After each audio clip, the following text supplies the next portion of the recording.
My name is Marissa Granger. I'm a marketing executive, a homeowner, a woman with a strong spine, but I wasn't always that way, especially not around my mother. The night she humiliated me in front of our entire family, then asked me for $72,000 as if nothing had happened, was the night I decided something had to change. It happened at dinner, a private room in a trendy steakhouse downtown, with the kind of lighting that makes everyone look richer. It was my mother's idea, of course. She said she wanted a nice grown-up family meal, which meant upscale, overpriced, and curated for Instagram.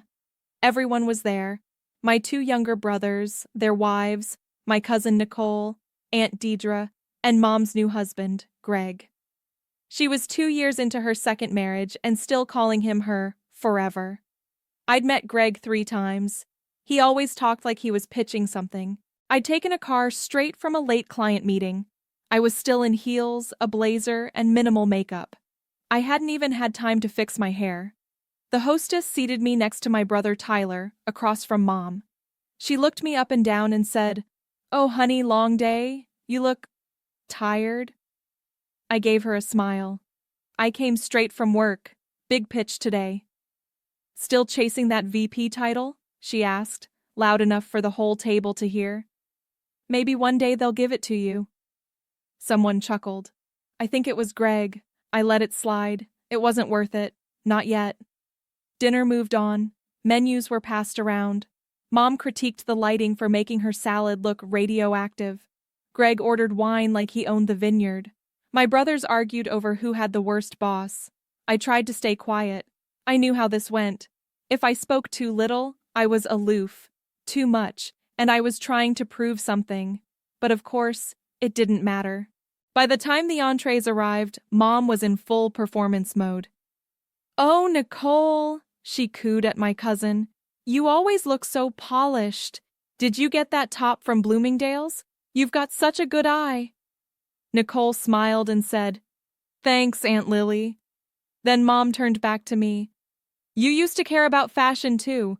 Remember when you got voted best dressed in high school? You had such promise." It landed like a slap, not cruel on the surface, just enough to sting. I put down my fork. "I still like fashion. I just don't plan my outfits around family dinners." She laughed. "Of course not. You're busy being a boss lady. Too busy to find a nice man too, I guess." The whole table stiffened. Even Tyler looked uncomfortable, and he usually had a front row seat to Mom's favorite sport, passive aggression. I clenched my jaw, smiled, and took a sip of wine. Then, without a single beat, Mom said, "So listen, sweetie, I've been meaning to talk to you about something." I didn't respond. She leaned in, all warmth and intention. "Greg and I are looking at some investment opportunities, big ones, but we need some initial capital, just enough to get our foot in the door." I blinked. She went on. "We'd only need $72,000, short term. You could write it off. Honestly, it's more of a bridge loan." I didn't say anything. The table went quiet. Mom tilted her head. "You always said you wanted to be included in important decisions. This is important." Greg added, "We're family. It's not like we're strangers." I looked at my plate, then at her. She smiled like she'd just given me the honor of sponsoring her dreams. And something inside me cracked. I wanted to ask if she'd rehearsed this, if she'd practiced saying it out loud while putting on her lipstick, or planned exactly when she'd drop the number, after dessert, but before coffee, so I wouldn't have time to think. But I didn't ask anything, because I knew the answer. She'd planned this. The digs, the jabs, the humiliations.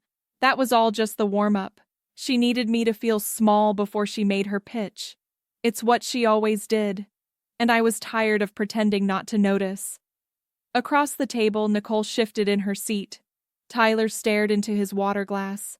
Aunt Deidre suddenly had the urgent need to check her phone. No one defended me. No one said, "That's not fair," or "You shouldn't ask her that." Because they were used to it. They'd seen Mom do it to me for years, and I'd let it happen. Not this time. I folded my napkin, set it on my plate, and looked her straight in the eye. I'll think about it, I said. She grinned like she'd won, but she hadn't. Because what I was really thinking was, you just made the biggest mistake of your life. You think I'm still that girl at the end of your leash, the one who flinches when you raise your voice and calls it love when you don't. But I've changed. And by the end of this, you'll know it. Everyone at this table will know it. Greg leaned back in his chair, swirling his wine, oblivious. My brothers avoided eye contact. The server cleared plates in strained silence. I forced myself to smile. Just enough to keep things normal. Just enough to make her believe I was going to play along. Inside, I was already calculating. Every moment of that dinner, the looks, the laughter, the smug entitlement, was burning itself into memory. I wasn't going to forget, and I wasn't going to forgive. This wasn't about $72,000. It was about the years she made me feel small, then expected me to pay for the privilege. And this time, she'd learn what it costs to humiliate someone who no longer needs your approval. She wanted a response? She'd get one, but not tonight. Tonight, I smiled, toasted my water glass to no one in particular, and let her bask in her own arrogance. The storm was already coming. She just didn't know it yet. The next morning, I woke up to a text from my mother. Wonderful dinner last night. So glad we could all be together. Let me know when we can talk numbers. No, thank you. No acknowledgement of the ask. Just business as usual. Like $72,000 was a casual favor. Like she hadn't spent the evening grinding me into the floor before making her pitch. I stared at the screen for a full minute before setting the phone down. I didn't reply. Instead, I made coffee, sat by the window, and let the quiet press in. And for the first time in years, I let myself feel everything I'd worked so hard to bury.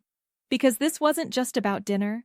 This was about a lifetime of being the fallback, the responsible one, the one who paid her own way, the one who got the job, kept her head down, stayed out of trouble, so my mother could spend her energy propping up the ones who actually needed her attention. When my brothers got into fights, she defended them. When I got good grades, she said, "Well, of course you did." When I landed my first job out of college, she asked if it came with health insurance. And when I started making real money, that's when the asks began. It started small. Help with a utility bill here, a short-term car loan there. Then came the bigger things. A down payment for Tyler's first condo. A private school scholarship for Nicole's daughter. Mom always came to me. Always framed it as temporary. Always swore she'd make it up to me somehow. But she never did. And I never asked for it back. Because some part of me believed that if I just kept showing up, kept giving, she'd finally see me the way I wanted to be seen, not as her insurance policy, but as her daughter. I was wrong. I'd become her bank account with a pulse. And the worst part?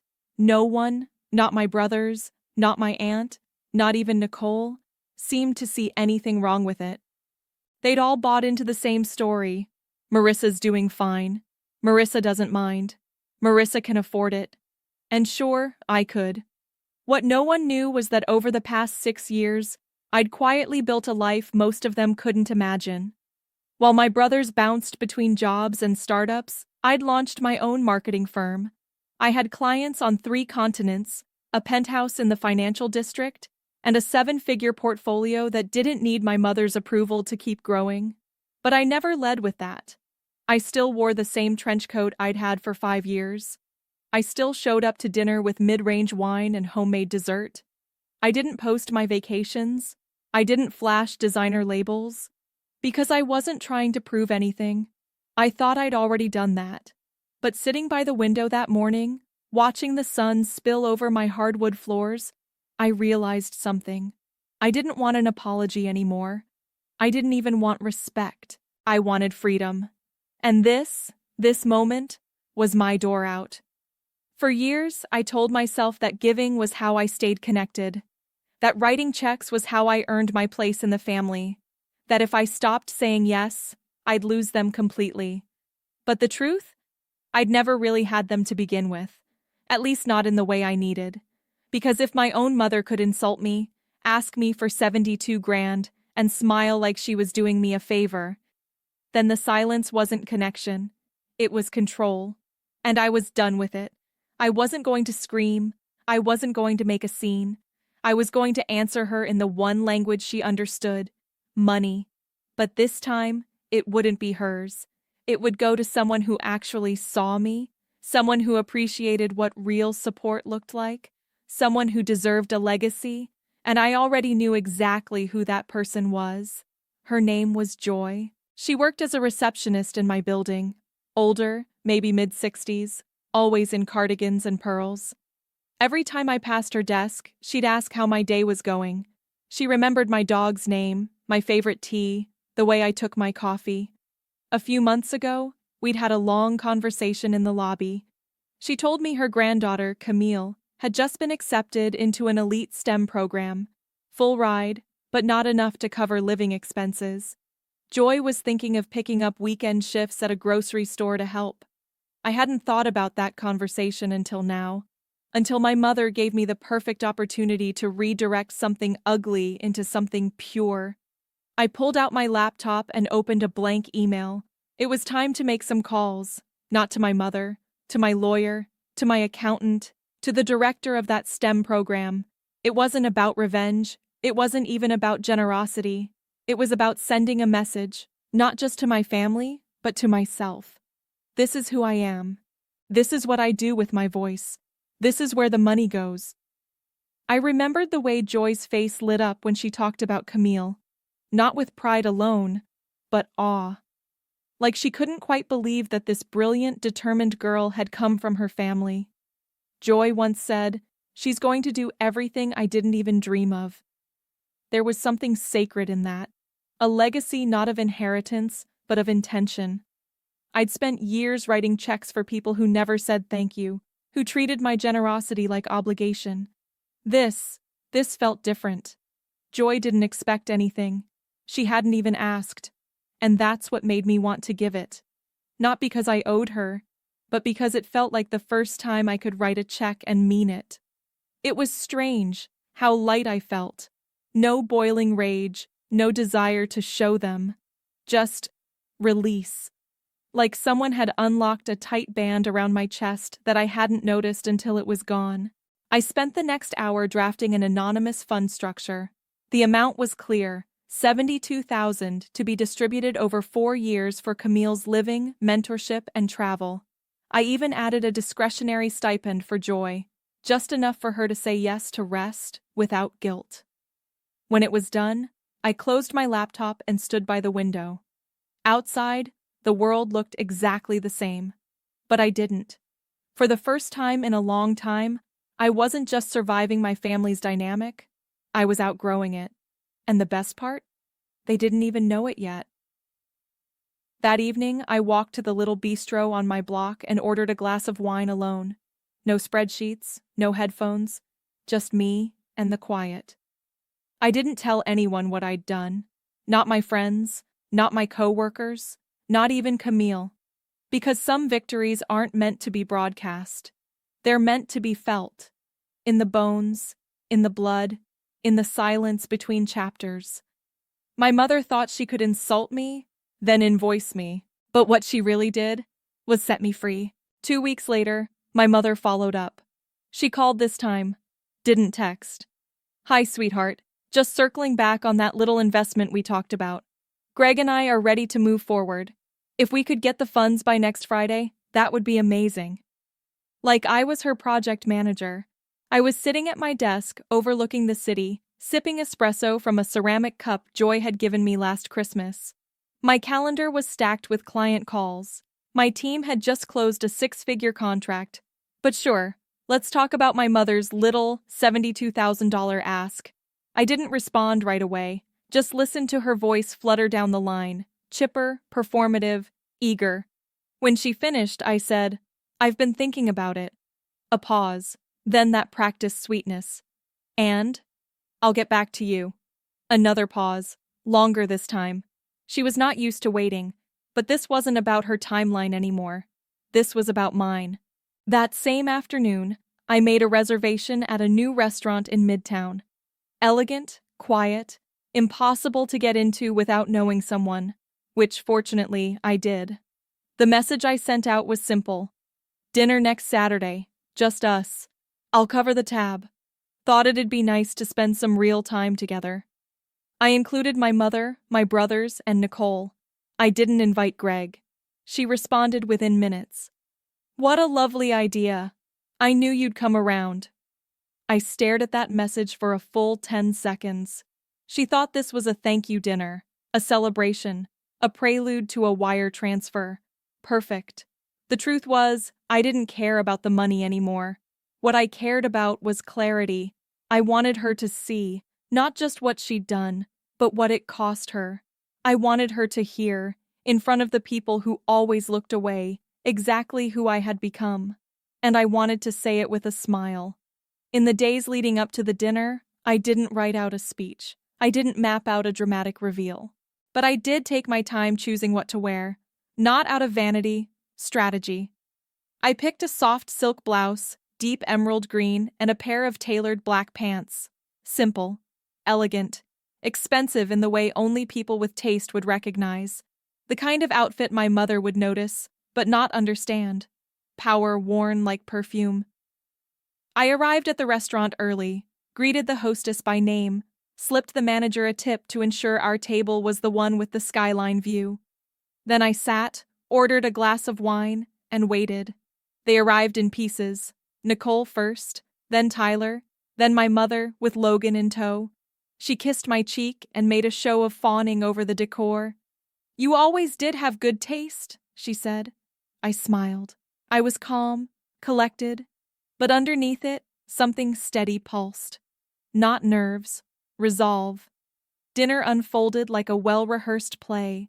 My mother led the conversation, complimenting the wine list and dropping names of local realtors she claimed to know personally. Tyler talked about his latest app idea. Nicole scrolled her phone between courses, chiming in only when someone asked about her daughter. No one asked how I was. Halfway through the meal, my mother turned to me with a twinkle in her eye. So, she said, swirling her glass, I assume we'll handle everything through the usual account? I sipped my wine slowly. Let's just enjoy dinner for now. Her smile faltered, but only for a second. She thought I was teasing. But across from me, Nicole caught the shift. Her brow furrowed, just slightly. By dessert, the air felt heavier. Not tense, yet, just aware. I folded my napkin, placed it beside my plate, and lifted my glass gently. Before we go, I said, there's something I want to share. 5 pairs of eyes turned toward me. My voice stayed calm. It's not about the money, I said. It's about the principle. That was how it began. Nicole leaned forward slightly. Tyler put down his fork. My mother kept smiling, but her eyes had narrowed. I've spent a long time trying to keep peace, I continued. Trying to be the person who smooths things over, who writes the check, who doesn't ask for anything back. A pause. I let it stretch.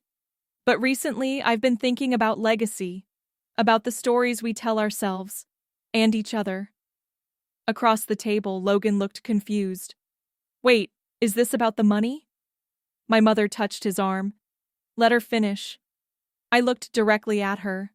I will, I said, and then I reached into my bag and pulled out a small envelope. I didn't hand it to her. I set it gently in the center of the table.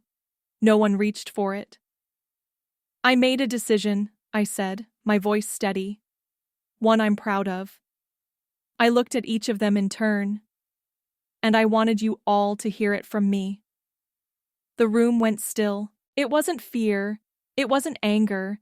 It was something colder. Realization. That's when I smiled, lifted my glass again and said, to clarity. And then I exhaled, letting the silence speak first. Tyler finally broke the silence. What's in the envelope? I didn't answer. Instead, I looked at my mother. For years, you've told me I'm too emotional, too rigid, too proud. Her mouth twitched, but she didn't speak. You've asked me for help, not because I'm generous, but because you expected it. Because you saw me as the backup plan. The one who didn't need anything. I leaned back in my chair. And maybe you were right. Maybe I don't need anything. But that doesn't mean I'm willing to be used. Nicole shifted in her seat. Marissa, this feels dramatic. I nodded. It is. But not because I made it that way. I stood slowly and adjusted my jacket. It's dramatic because it's the first time I'm saying no. They didn't move. No one opened the envelope. I didn't need them to. The message was already clear. I wasn't angry. I wasn't bitter. I was done. And when I turned to leave, my mother called out softly, Marissa, wait. I paused at the edge of the table. You waited too long. Then I walked out. And this time, I didn't look back. Outside, the night air felt colder than I expected. But it didn't bother me. Because I hadn't just walked out of a restaurant. I'd walked out of a pattern. And that, finally, felt like enough. I didn't hear from any of them for 3 days. Not a single call, text, or email. It didn't surprise me. They didn't know how to respond. Not to what I said, and certainly not to the silence that followed. Then, on Thursday morning, Nicole cracked first. She sent a message that just said, "What was in the envelope?" No greeting, no emoji, just that. I didn't respond, because by then, the donation had already been made. Joy had cried when I told her. She'd clutched the phone to her chest and whispered, "You have no idea what this means for us." Camille had sent a handwritten note, scanned and emailed, thanking me for believing in her. She didn't know the full story, just that someone saw her potential and decided she was worth the investment. That was enough for me. But I wasn't done yet. That Friday, I sent my mother a letter, not an email, not a text. A letter, printed on thick, cream-colored paper and sealed in an envelope with her name handwritten across the front. It arrived the following morning. Inside it read, "Mom, you asked what I decided. Here it is. I used the $72,000 you requested to fund a young woman's education. Her name is Camille. She's 17, brilliant, kind, driven. She's everything I wish someone had seen in me at that age. I made the donation in your honor, but not for the reason you might think. I did it because you taught me something. How to recognize a moment when silence costs more than words. When the best response to being diminished isn't to beg for dignity, it's to take your power and place it where it matters. I don't expect a thank you. I don't expect understanding. But I do expect clarity. You called me cold. You called me rigid. But you were wrong. I am deliberate. And I am free." Marissa. I never got a reply, but I didn't need one. A few days later, Nicole posted a quote to her Instagram story. "Sometimes the people you give the most to are the ones who appreciate you the least." No context, no tags. But I saw it. Tyler didn't post anything, but he stopped liking my photos. And my mother? She sent a single message, just one. Understood. That was all, not angry, not apologetic, just distant, like a door quietly closing. I thought I'd feel triumphant, but I didn't. I felt clear. For the first time in my life, I wasn't trying to explain myself. I wasn't trying to keep anyone close who had never truly held me. I was simply living. The following Monday, Joy left a bouquet of daisies on my desk with a handwritten note. "Thank you for choosing love over legacy." I stared at those words longer than I expected, because that's what it was, wasn't it? I didn't just reject my family's pattern, I rewrote it. And I did it without slamming doors or raising my voice, just by redirecting the future. One girl, one choice, one letter. That was enough. 2 weeks later, I received another message, this time from Camille herself. It was a short video. She stood in her tiny bedroom, stacks of textbooks behind her, and said, "I don't know who you are, but you've changed everything. I got the internship. I'm going to New York." She smiled shyly, then added, "I won't waste it. I promise." I watched that clip 5 times, not because I needed to, Because I wanted to remember what real gratitude sounded like. No performance, no expectation, just sincerity. Later that night, I sat on my balcony with a glass of wine and reread my own letter. Not to relive it, but to make peace with it. I didn't regret a word. Not the donation, not the walkout, not even the silence that followed. Because silence can be a wound, but sometimes it's a shield. And I had finally learned how to use mine. Years ago, I would have done anything to keep the peace. I remember one Christmas when my mother asked me, at the last minute, to cover the cost of catering because she had gone a bit over budget. I was fresh out of grad school, drowning in debt, but I handed over my card without hesitation. She smiled and said, "You're a lifesaver," like it was nothing. No one offered to split the cost. No one even said thank you. That night, I cried in the guest bedroom while my family laughed over brandy in the living room. I told myself it didn't matter. That family was about sacrifice. But sacrifice without acknowledgement is just quiet self-erasure. I didn't see it then, but I see it now. This year, on Camille's birthday, I mailed her a tiny silver pendant. Just a circle with a compass etched in the center. No note, just a single line on the tag. "You already know where you're going." She sent me a photo wearing it. Beaming, glowing. I printed it out and pinned it above my desk. Because that's what I wanted to remember. Not the silence of my mother's "understood," not the petty Instagram quotes, not the shallow discomfort of people losing access to my bank account, but that smile, that light, that hope. I wasn't just closing a chapter, I was writing someone else's beginning. And in doing so, I found mine. That was the real inheritance, the one I created myself. The weekend after everything settled, I walked through the park near my apartment. The trees had just started to turn. Golden leaves fell around me like soft punctuation. I watched a father teaching his daughter to ride a bike, a couple arguing gently over where to get coffee, a woman in a power suit walking a rescue dog like it was the most natural thing in the world. All of it, so ordinary, so small, so sacred. And I realized I wasn't angry anymore. I wasn't waiting for anyone to explain themselves, or apologize, or come around. I had moved on, not in defiance, in peace, because there's a kind of power that doesn't announce itself. It doesn't gloat, it doesn't sting, it just continues, unapologetic, unshaken, unattached. That's what I chose, and I'll never forget the moment it happened. The moment I slid that envelope across the table and said, "To clarity." They thought I was walking away from them, but really, I was walking toward myself. A month later, I got a letter in the mail, handwritten, careful, no return address, but I recognized the handwriting immediately. It was from Camille. She'd been accepted to every school she applied to, full rides, all of them. She was choosing between MIT and Stanford and had already started a blog to help other first-generation girls apply to college. In the letter, she said something that stopped me cold. "You didn't just change my path, you gave me permission to imagine one." I read that line again and again, and then I cried. Not a dramatic sob, not out of sadness, just release. All the weight I'd been carrying, the resentment, the loneliness, the longing to be seen, it didn't vanish. But it finally had somewhere to go. The rest of the world didn't change.